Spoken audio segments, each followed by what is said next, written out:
My name is Glenn Schmidt.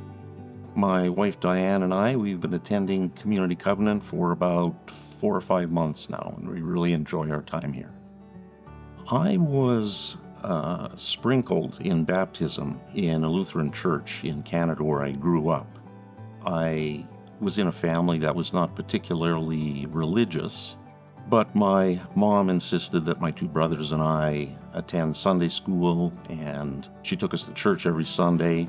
But in my early teens, I fell away from the church and really didn't return for quite a long time. Many years later, I started dating a lady that was at the workplace that I was at, and one day she asked me if I'd like to come to her church.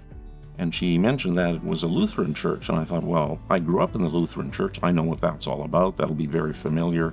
And it was unlike any Lutheran church I had ever been to in my entire life. The music was upbeat. People were raising their hands in worship and clapping. And there was just a joy in the room that I had never experienced before. And I thought, what is going on here? She introduced me to some of her friends, and they started telling me about their journey with Jesus. And it was intriguing to me because it wasn't just a bunch of stories like I heard when I was in Sunday school as a kid. And so I started asking the tough questions, and they did their best to give me their answers. And finally I said, I can't just listen to their stories. I need to experience this for myself. And so at an altar call, I committed my life to Christ at that time.